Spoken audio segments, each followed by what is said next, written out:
जकरिया का पुस्तक अध्याय नंबर 1 आयत नंबर 18, 19, 20 और 21वीं आयतों को पढ़ेंगे।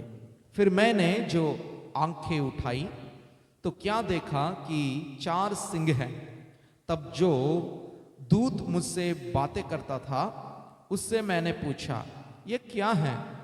उसने मुझसे कहा, ये वे ही सिंह हैं जिन्होंने यहूदा और इज़राइल और यरूशलेम को तीतर बीतर किया है। आमीन, हालेलुया। जकरिया एक परमेश्वर का बहुत महान दास है और जिन्होंने प्रभु की दूसरी आगमन के बारे में कई भविष्यवाणियां वे अपने ग्रंथ में लिखे थे। और उनके सामने एक स्वर्गदूत आकर खड़ा है और उनसे बातचीत हो रही थी। दर्शन में उन्होंने एक चीज देखे हैं और वो चीज ये था कि 4 सिंह खड़ा होते हुए उन्होंने देखा। इन 4 सिंहों को देखा हुआ जकरिया उस दूत से पूछता है कि ये 4 सिंह क्या है? परमेश्वर का दूत उनसे कहता है, ये 4 सिंह वो हैं जिन्होंने यहूदी, इज़राइली और यरूशलेम की लोगों को तीतर बीतर कर चुका है। हालेलुया। ये 4 सिंह इतिहास में अगर हम देखेंगे, इतिहास में देखा जाए तो फिर हकीकत में 4 अलग अलग राज्य हैं जो राज्य इज़राइलियों को, यहूदियों को, यरूशलेम वासियों को तीतर बीतर कर चुका था। और ये अलग अलग राज्यों को प्रभु ने अपने ग्रंथ में 4 सिंहों के रूप में दर्शित किया गया है या दिखाया है। आज भी यरूशलेम, इज़राइली और यहूदी नाम से बुलाए जाने वाले विश्वासियों को इस प्रकार के 4 सिंह आत्मिक रीति से देखा जाए 4 अलग अलग प्रकार की चीजें हैं प्रभु के लोगों को तीतर बीतर कर रहा है। हालेलुया। तीतर बीतर किसे कर रहा था? ये 4 सिंह तीतर बीतर उन्हें कर रहे हैं जो यहूदी थे। आमीन। यहूदी परमेश्वर के वचन के अंदर अगर हम ध्यान से पढ़ते हैं तो यहूदा नामक एक व्यक्ति है जो इज़राइल के यानी कि याकूब का तीसरा बेटा था और इस यहूदा को एक गोत्र बनाया गया है और इसी गोत्र में से ही प्रभु यीशु मसीहा की जन्म हुई थी। इसलिए प्रभु को यहूदा की गोत्र की सिंह कहा जाता है और यहूदा जाति में, यहूदा की गोत्र में से प्रभु यीशु मसीहा की जन्म हुई थी। और इस यहूदा नाम का या यहूदा शब्द की अर्थ यह है स्तुति। क्या है? स्तुति। यहूदा का लोग मतलब स्तुति करने वाले, परमेश्वर की आराधना करने वाले, परमेश्वर की महिमा करने वाले, और यह है यहूदी के लोग। और इस यहूदी के लोग, ये जो स्तुति करने वाले प्रजा हैं, कोई और नहीं है, आप और हम हैं। कलीसिया के जितने भी लोग हैं वे सब के सब परमेश्वर की स्तुति करने वाले हैं, परमेश्वर की महिमा करने वाले हैं, परमेश्वर की सिताइश करने वाले हैं। तो इस यहूदी लोग कोई और नहीं है, कलीसिया का ही लोग हैं, आराधना करने वाले हैं। और दूसरा एक और शब्द इस्तेमाल किया गया है इज़राइली के लोग। इज़राइली के लोग, इज़राइल एक देश है, उस देश में रहने वाले हैं यहूदी के लोग। यब्बोक नामक एक जगह में याकूब ने उस रात के दिन परमेश्वर से रात भर लड़ा था, परमेश्वर से लड़ाई किया। लड़ाई का, मल्ल युद्ध का मतलब यह है प्रार्थना। रात भर वो प्रार्थना में मल्ल युद्ध किया है परमेश्वर से और उनकी प्रार्थना यही था यही था कि प्रभु जब तक तुम मुझे आशीषित नहीं करोगे तब तक मैं तुम्हें जाने नहीं दूंगा। इस तरह लगा हुआ व्यक्ति है प्रार्थना में याकूब। तब परमेश्वर ने याकूब को देखकर सोचा है कि यह तो मुझे जाने नहीं दे रहा है। तब उन्होंने उनसे पूछा, परमेश्वर ने याकूब से पूछा, तुम्हारा नाम क्या है? याकूब ने तब उत्तर दिया है कि मेरा नाम याकूब है। हालेलुया। याकूब का मतलब है धोखा देने वाला है, क्योंकि परमेश्वर उस समय याकूब से उसका नाम पूछने का मतलब यह नहीं है कि परमेश्वर याकूब का नाम को नहीं जानता, क्योंकि 21 साल पहले ही इस बात होने से पहले ही याकूब परमेश्वर से मुलाकात किया था, परमेश्वर के दर्शन वो देखा था। 21 साल याकूब के साथ परमेश्वर रहा, उनको बढ़ाया, पाला, पोसा, हर एक काम में उनकी साथ दिया था। ऐसा परमेश्वर याकूब का नाम को जरूर जानता है। फिर भी याकूब को उनका नाम पूछने का मतलब यह है, याकूब से एक और बार नाम पूछा गया था। इससे पहले उनका जो उनसे पूछा है नाम, उनका वो है उनका पिताजी इसहाक जब बुजुर्ग हो गए थे, उस समय उन्होंने अपनी बड़ा बेटा को, पहलौटा संतान को बुलाकर, ईसाव को बुलाकर कहता है कि ईसाव, मुझे फलाना खाना खाने को मन कर रहा है, तो जाके मेरे लिए अच्छा पकान पका करके लेकर आओ, मैं उसे खाकर मैं तृप्त होकर मैं तुझे आशीषित करूंगा। देखिए, एक पिता अपने बच्चों के लिए आशीषित की वचन कहना बहुत जरूरी है। आमेन, हालेलुया। डांटना और आशीषित का वचन उन पर प्रकट करना दोनों अलग है। अगर आपने अपने बच्चों को हम डांटते नहीं हैं तो फिर वो सुधरेगा नहीं है, सीखेगा नहीं है। परंतु उन्हें डांटते समय श्राप नहीं देना चाहिए। याद रखना, आप अपने बच्चों को डांट सकते हो परंतु उन्हें श्राप नहीं देना चाहिए। मतलब अपनी बच्चों को श्राप की शब्द, हमें लगता है तू सत्यानाश हो जाए,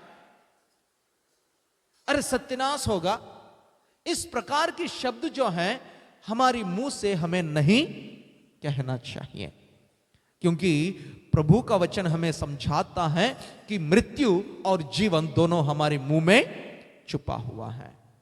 तो जब उस वचन आप कहेंगे, उस वचन अपने बच्चों के जीवन पर प्रबल होता है। इसलिए इसहाक अपने बच्चों को देखकर श्राप नहीं दिए, परंतु ईसाव से कहता है कि ईसाव, तू जाकर खाना लेकर आना, मैं उसे खाकर तृप्त होकर मैं तुझे आशीषित करूंगा। ईसाव जाता है। इतने में याकूब, जो अपनी मम्मी के साथ रहता था, मम्मी का लाडला बच्चा था, उस याकूब से रिबका कहती है कि मैं तुम्हारे लिए खाना बना करके तैयार करके दे दूंगी, तो जा अपने पापा को खाना खिला के प्रार्थना करवा के आना।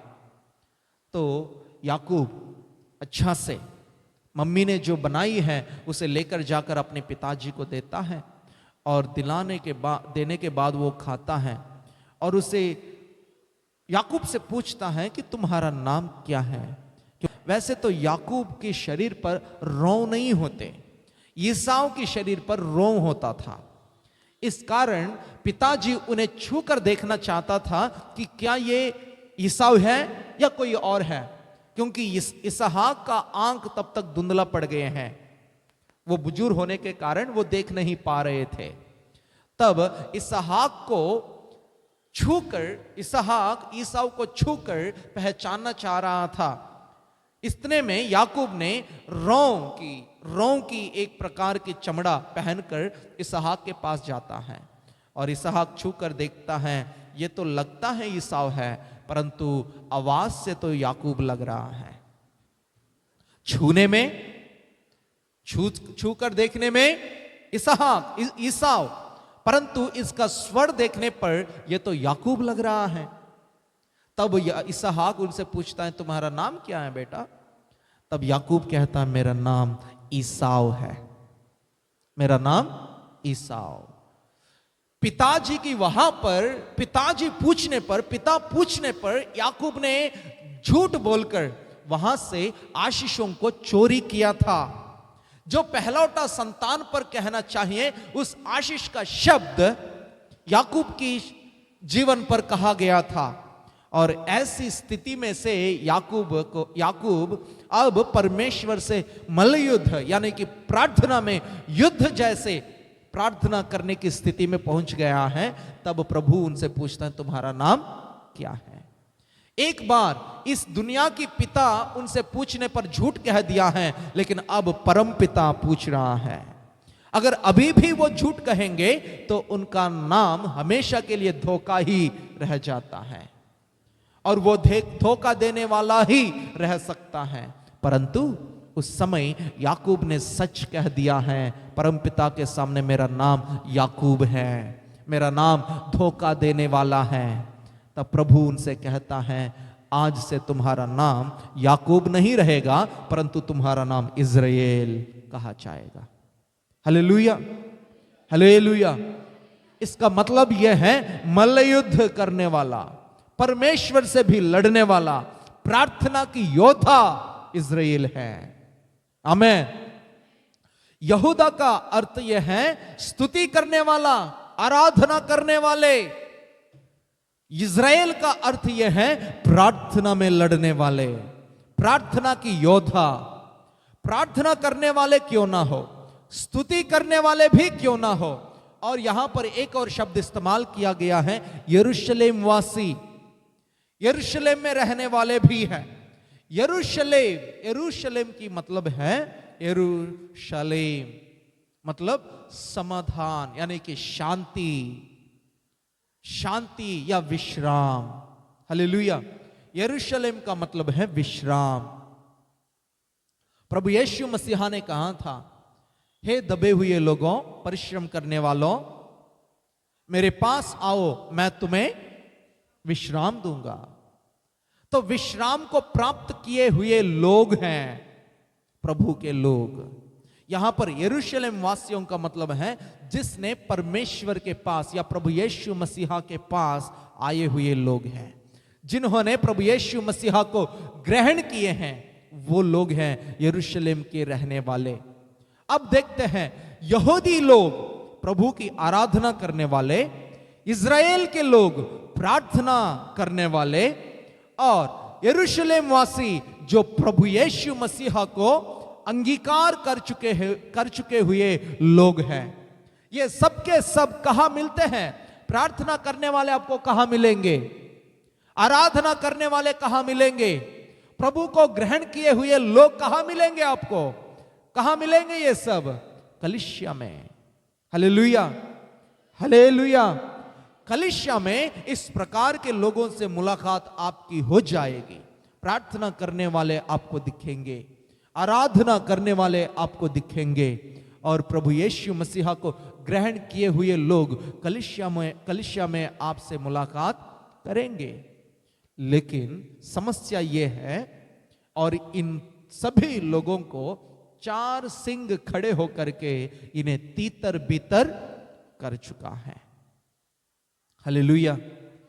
तीतर बीतर करने वाला 4 अलग अलग प्रकार के सिंह हैं, जिसने कलीसिया के लोगों को या उनकी आत्मिक स्थिति को तीतर बीतर करने में लगे हुए हैं।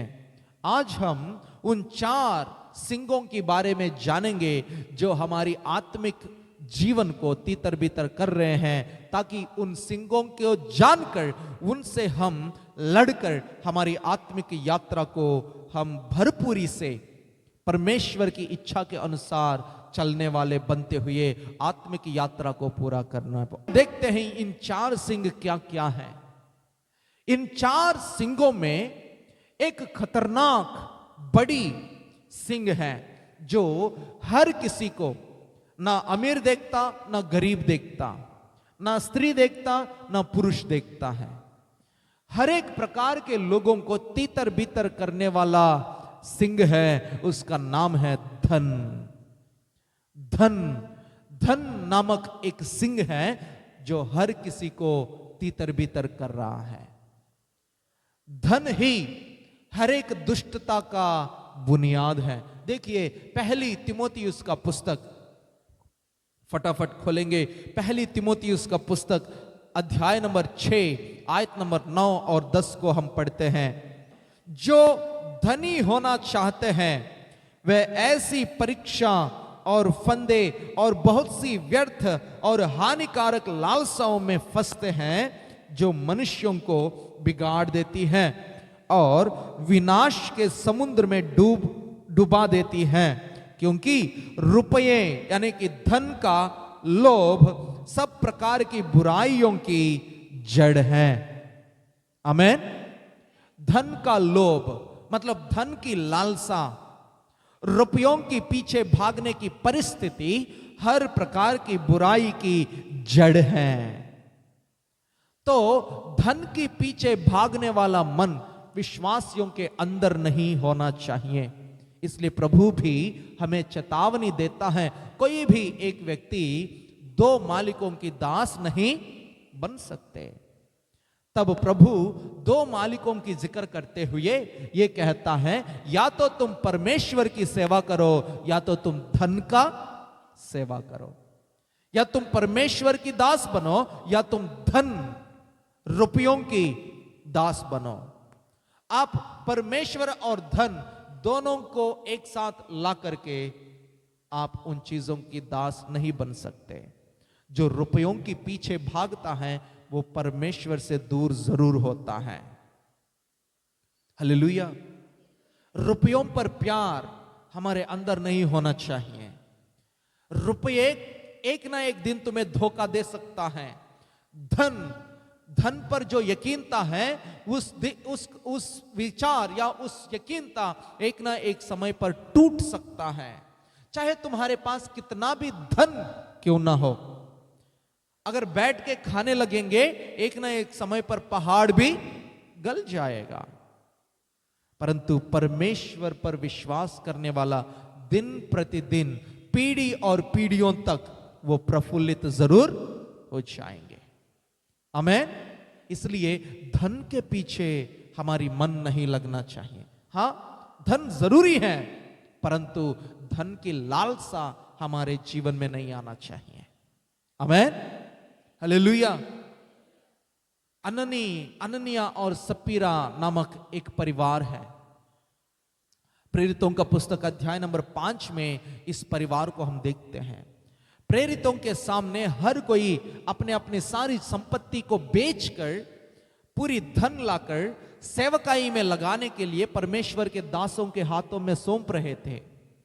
उस परिस्थितियों में एक परिवार है जिनका नाम अननिया और सपीरा, ये दोनों ये दंपति परमेश्वर के लोगों को देखकर वे भी अपने खेत बेच दिए थे।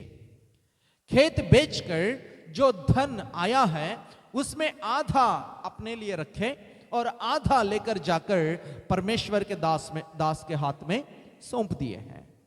तो प्रभु के दास पतरस ने उनसे पूछा कि क्या तुमने पूरी खेत इतने पे बेचे हैं? पूरी जमीन इतने का ही बेचे हो? तो उन्होंने ये कहा, हां हमने इतने पे ही बेचे हैं। तो वहां पर उन्होंने परमेश्वर के दास से नहीं परंतु परमेश्वर से ही झूठ कह दिए हैं। क्योंकि जरूरी नहीं था उनको अपना जमीन बेचकर पैसे देने का। प्रभु के दास ने तो नहीं पूछा कि तुम्हारी सारी चीजें बेचकर लाकर मेरे पास पैसे मुझे दो।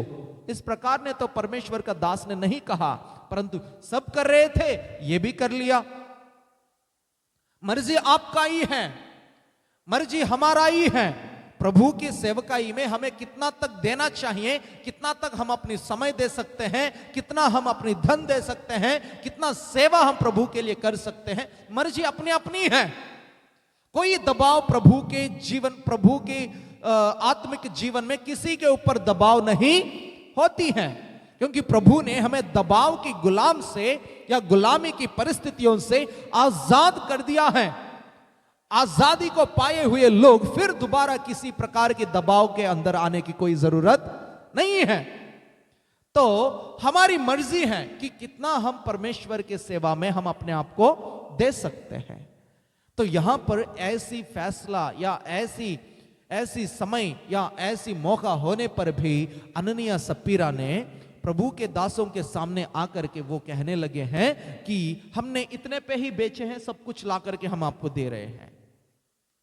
वो कह भी सकते हैं कि हमने इतने पे बेचे हैं, आधा हम अपने लिए रखे हैं, आधा हम प्रभु की दास सेवा के लिए हम दे रहे हैं, ये बोलकर भेंट चढ़ा सकते हैं। परंतु सबके सामने वो अपनी नाम धराई के लिए, बड़ाई के लिए, तो वो बोलने लगे हैं हम जितने पे बेचे हैं उतना सब कुछ हमने लाके प्रभु की सेवा में दिए। ये तो झूठ है। झूठ का बाप कौन है? शैतान। शैतान है झूठ का बाप। झूठ कहने से परमेश्वर मार देता है। झूठ हमारे लिए छोटा सा ही है, ये तो हमारी आदत बन गया ना, इसलिए हमें झूठ बहुत बड़ा पाप नहीं लगता। परंतु बाइबल के अंदर अगर देखा जाए तो झूठ का बाप है शैतान। शैतान खुद ही झूठा है। इस कारण हमारी मुंह से निकलने वाले हर एक झूठ का फैसला या लेखा हमें देना पड़ेगा एक ना एक दिन। इसलिए मेरे अजीजों, मैं आपसे इस परिवार को लेकर के स्मरण दिलाना चाहता हूं, परमेश्वर के सम्मुख में जो धन, जो शब्द है, जो चीज है, उससे हमें अपने आप को दूर रखना बहुत जरूरी है। आमीन। इसलिए कलीसिया में भी हर एक रुपए की लेखा मैं अपने पास नहीं, 4-5 लोगों के बीच में होती है। गिनने वाला कोई और होता है और उसे लिखकर रिकॉर्ड मेंटेन करने वाला कोई और है और उसको उठाने वाला कोई और है। 4-5 लोग उसमें शामिल हैं। कारण यही है कि अगर एक व्यक्ति के हाथ में सब कुछ है तो धोखा हो सकता है। कहीं ना कहीं, कभी ना कभी मेरे से भी गलती हो सकता है। मैं नहीं चाहता कि मैं तुम्हें प्रचार करके मैं नाश हो जाऊं। मैं नहीं चाहता कि मैं तुम्हें अच्छा मार्ग दिखाकर मैं गलत राहों में चले जाऊं। मैं भी चाहता हूं आपके साथ मैं भी स्वर्ग पहुंच पाऊं। हालेलुया। इसलिए हर चीज, हर काम खुल्लम खुल्लम हम रखना चाहते हैं, ताकि हर किसी के मन में यह ना हो कि हमारे साथ धोखा हुआ। आज के दिनों में कलीसियाएं, बड़े बड़े कलीसियाएं भी टूटने का रीजन यही है, धन। आजकल बड़े बड़े परिवार टूटने का, दो भाइयों के बीच में भी बहुत बड़ी लड़ाई होने का रीजन यही है, धन, संपत्ति। एक दूसरों को जान से खत्म करने तक कोई पीछे नहीं हटता है। इसलिए धन ही हर प्रकार की बुराई का जड़ है। इसलिए इस सिंग से हमें बच के रहना होगा। Hallelujah, hallelujah. ये जो सिंग है और इस सिंग से कोई भी परे नहीं है, चाहे आराधना करने वाले हो, चाहे प्रार्थना करने वाले हो, चाहे प्रभु को ग्रहण किए हुए लोग भी क्यों ना हो। हर कोई धन के जाल में पड़ने का खतरा है। हालेलुया। और दूसरा, एक और सिंग को हम देखते हैं, वो है स्त्री। क्या है? स्त्री। इसका मतलब यह नहीं है यह सिंग सिर्फ पुरुषों को ही ढा देता है, नहीं। यहां पर कहने का मतलब यह है, आंखों की अभिलाषा या मोह जो है वो एक प्रकार का सिंग है जो हमारी आत्मिक स्थिति को गिरा सकता है। इस प्रकार की मोह हमारे अंदर नहीं होना चाहिए। परमेश्वर का वचन हमसे कहता है कि व्यभिचार करना नहीं, किसी को गलत नजर से देखना भी गलत है। हालेलुया। परमेश्वर कितना खरा है, उनका स्टैंडर्ड ही कुछ और है। हमारे नजर में कुछ ऐसा चीज नहीं है, परंतु परमेश्वर के नजर में यह है किसी को मोह से देखना भी गलत है, पाप करने का बराबर है। देखते हैं एक वचन हम पढ़ते हैं, सबोपदेशक की पुस्तक अध्याय नंबर 7 आयत नंबर 26। मैंने मृत्यु से भी अधिक दुखदाई एक वस्तु पाई है। हालेलुया। सबोपदेशक सुलेमान जो राजा है और राजा बहुत ज्ञानी है। प्रभु यीशु मसीहा भी अपने आप को सुलेमान से कंपेयर करता है, कहता है सुलेमान से भी बढ़कर एक व्यक्ति यहां पर है, मतलब सुलेमान से भी ज्ञानी प्रभु यीशु मसीह है। तो सुलेमान को ऐसी वरदान दिया गया है कि इनके बाद या इनसे पहले कोई भी व्यक्ति इतना ज्ञानी नहीं हो सकते हैं। इस कारण सुलेमान के तरह कोई भी व्यक्ति हमारे बीच में अब तक है ही नहीं है। इतना ज्ञानी, उतना ज्ञानी सुलेमान यह लिख रहा है कि मैंने जांच कर देखा हूं, मैंने मृत्यु से भी अधिक दुखदाई चीज मैंने एक देखा। मृत्यु से भी, मृत्यु अगर किसी का होती है घर में, कितना दुख हो जाती है उस घर में, बहुत बड़ी दुख उस घर में छाया जाता है। परंतु यहां पर यह कहता है उस मृत्यु से भी दुखदाई चीज एक मैंने पाया, उस चीज का नाम है स्त्री। Hallelujah, hallelujah. स्त्री, स्त्री बहुत खतरा है, यानी कि पुरुष के लिए स्त्री, स्त्री के लिए पुरुष, ये दोनों जिसका नाम आज के दिनों में हम प्रेम रखा है, जिसका नाम आजकल हमने प्रेम या मोहब्बत या प्यार, कादल या इश्क, है ना, ये सारी चीजें लगा के हम जिन्हें बोलते हैं, और ये चीज हमारे लिए बहुत बड़ा खतरनाक है, खतरा है, इससे हमें खतरा पहुंचेगी। मेरे अजीजों, मैं आपसे कहना चाहता हूं कि इस तरह की प्रेम से, जो गलत तरीका की प्रेम है, जो खराबपन से भरा हुआ प्रेम नहीं है, मोह से भरा हुआ प्रेम है, इससे बचे रहे। और ये चीज बहुत खतरनाक है, जो हमारी आत्मिक स्थिति को भी ढा सकता है, ढा देता है। और इसे बाइबल में लिखा हुआ शब्द है व्यभिचार। और इन चीजों से हमें अलग होकर के चलना बहुत जरूरी है। और तीसरा सिंह मैं आपको फटाफट बताना चाहता हूं, तीसरा सिंह का नाम है घमंड। एक वचन हम पढ़ते हैं, नीति वचन की पुस्तक अध्याय नंबर 16 आयत नंबर 18 और 19। नीति वचन 16 18 का 18 और 19। नीति वचन 16 का 18 और 19। विनाश से पहले गर्व और ठोकर खाने से पहले घमंड आता है। Hallelujah, hallelujah. और वैसे ही यिर्मयाह की पुस्तक अध्याय नंबर 9 आयत नंबर 23 और 24 में लिखा है कि यहोवा यूं कहता है, बुद्धिमान अपनी बुद्धि पर घमंड ना करे, ना वीर अपनी वीरता पर, ना धनी अपने धन पर घमंड करे, परंतु जो घमंड करे वो इसी बात पर घमंड करे कि वो मुझे जानता और समझता है। हालेलुया। हमारे जीवन में विनाश से पहले या ठोकर खाने से पहले, धोखा खाने से पहले या हम गड्ढे में गिरने से पहले हमारे आगे आगे घमंड चलता है। घमंड, जिनके जीवन में घमंड है, जिनके अंदर गर्व है, वो जरूर ठोकर खाएगा, वो जरूर गिरेगा, वो जरूर धोखा खाएगा।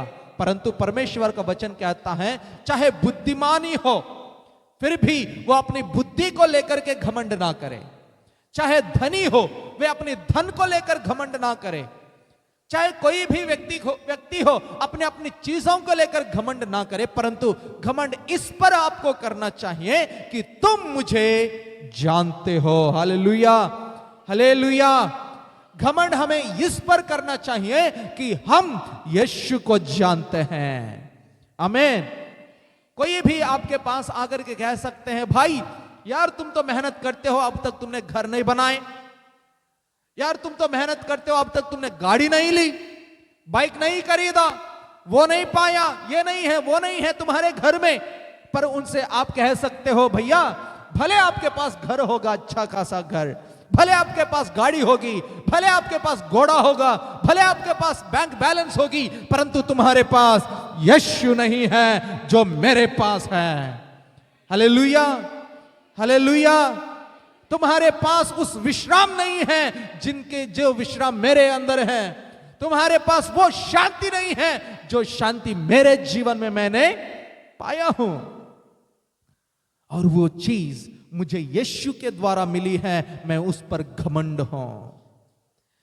हो सकता है मेरे पास ये तमाम चीजें नहीं है, परंतु मेरे पास सर्व सृष्टिकर्ता यहोवा मेरे जीवन में है, वो मेरा पिता है, मैं उसका संतान हूं। आमीन। इस तरह कहने की हिम्मत आपके अंदर होना चाहिए। अगर आप अपने पिताजी के बारे में किसी को बता नहीं पाओगे तो सोचने वाली बात है। आप अपनी सृष्टिकर्ता के बारे में घमंडित नहीं हो तो सोचने वाली बात है, तुम्हारी विश्वास पर शक करने वाली बात है ये। अगर आप जरूर विश्वास करते हैं, चाहे वो तराई में हो, चाहे पहाड़ पर हो, चाहे कोने पे हो, चाहे सबके सामने हो, कहीं पे भी हो, आप उस परमेश्वर का धन्यवाद जरूर करोगे। आमीन, हालेलुया। एक और सिंह है, चौथा सिंह है जाति भेद।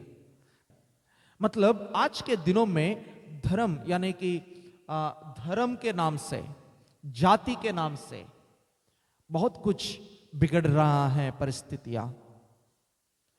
धर्म एक प्रभु के दास है जो आंध्र प्रदेश में है। कुछ दिन पहले वो एक्सीडेंट की एक घटना में वो खत्म होके किनारे, रोड के किनारे घिरा हुआ है, और वो प्रभु का दास का नाम है प्रवीण पगड़ाला।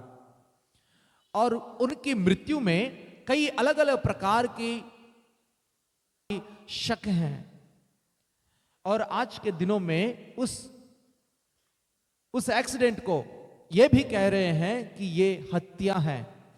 ये एक्सीडेंट नहीं, एक्सीडेंट के रूप में बनाया गया एक प्रकार की हत्या है, क्योंकि उन्होंने कई अलग अलग चीजों को लेकर के प्रचार किया था। धार्मिक बातों को लेकर के सबके सामने रामायण, गीता और कुरान, इन तमाम ग्रंथों को लेकर के उन्होंने प्रकट किया है कुछ ऐसी बातें जो लोगों को सुनने में भी अच्छा नहीं लगता था, लेकिन हकीकत बातें हैं। और उन बातों को प्रकट करने पर, सच्चाई को सच्चाई के रूप में प्रकट करने पर, उन पर एक बहुत बड़ा धोखाबाजी का काम हो चुकी है, उन्हें खत्म किए हैं। तो उन्होंने ये बात कहा था, जब एक व्यक्ति को धर्म की नजर से देखोगे तो नफरत फैलेगा। धर्म की नजर से अगर आप देखोगे, नफरत फैलता है, और उस नफरत इंसान की प्राण को चाहता है, उनकी जान को भी चाहता है। लेकिन इंसान को इंसान समझकर प्रेम करोगे तो फिर उस प्रेम जीवन को उत्पन्न करता है। आमीन। धर्म मृत्यु को उत्पन्न करता है, लेकिन इंसानियत प्रेम को उत्पन्न करता है। तो इसका मतलब यहां पर आज के दिनों में कलीसियाओं में भी, हम तो एक दिन हमारे अजय भाई ने एक फोटो खींच के वो अपने दोस्त के पास भेजे हैं, जब हमारे बच्चे आराधना में गाना गा रहे थे। तो वो भैया ने मेरे से कह रहे थे कि मैंने फोटो खींच के मैं अपने दोस्त के पास भेजा, और उन्होंने मुझसे कहने लगे, अरे तुम इतने छोटे चर्च में जाते हो, इतने छोटी कलीसिया में जाते हो।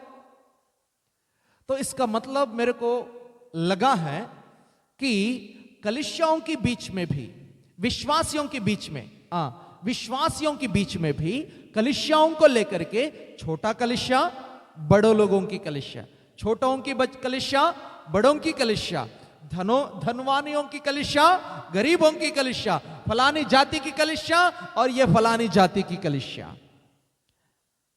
कलीसिया में आके भी अगर इस प्रकार का विचार तुम्हारे अंदर है तो तू सच्चा मसीह नहीं है, यीशु के पीछे चलने वाले नहीं हैं आप। और आपको अभी भी मन फिराना पड़ेगा और अभी भी आपको फिर दोबारा बपतिस्मा लेना पड़ेगा।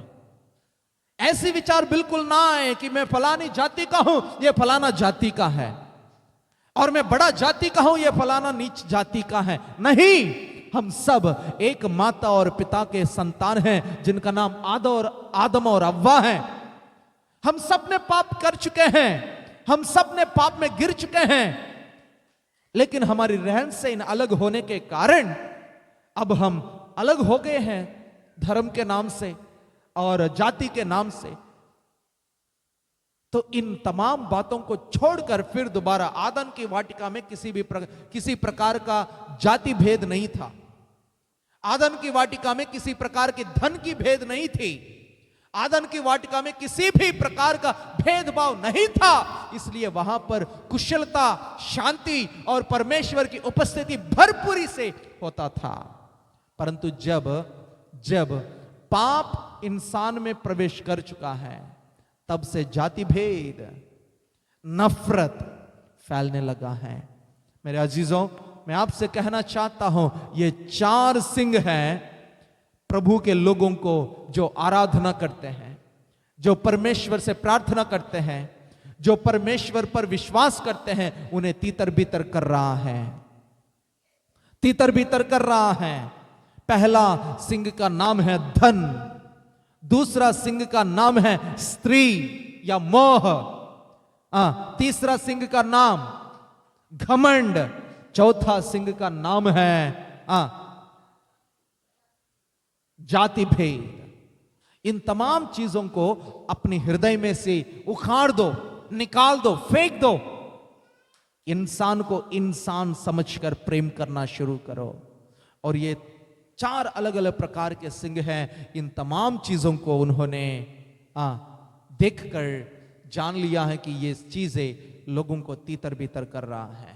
हम प्रार्थना करेंगे, मसीहों के बीच में एकता चाहिए।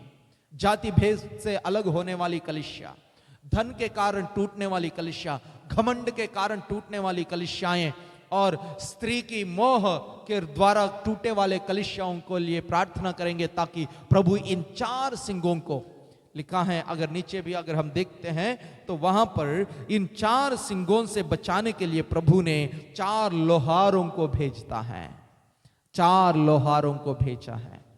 और आज हम प्रार्थना करेंगे, उस लोहार हमें चाहिए जो हमें इन 4 सिंगों से बचा सकता है, और उस लोहार का नाम है प्रभु यीशु मसीहा। आमेन। जो कोई उनके नाम पर भरपूरी से यकीन करता है, उनके जीवन में किसी भी प्रकार का भेदभाव नहीं होगा। भेदभावों को अपने हृदय में से हटाएं और प्रभु के नाम से एकता के साथ आगे बढ़ने की कोशिश करें। आइए हम प्रार्थना करेंगे, इस समय में प्रभु से प्रार्थना करेंगे, प्रभु जी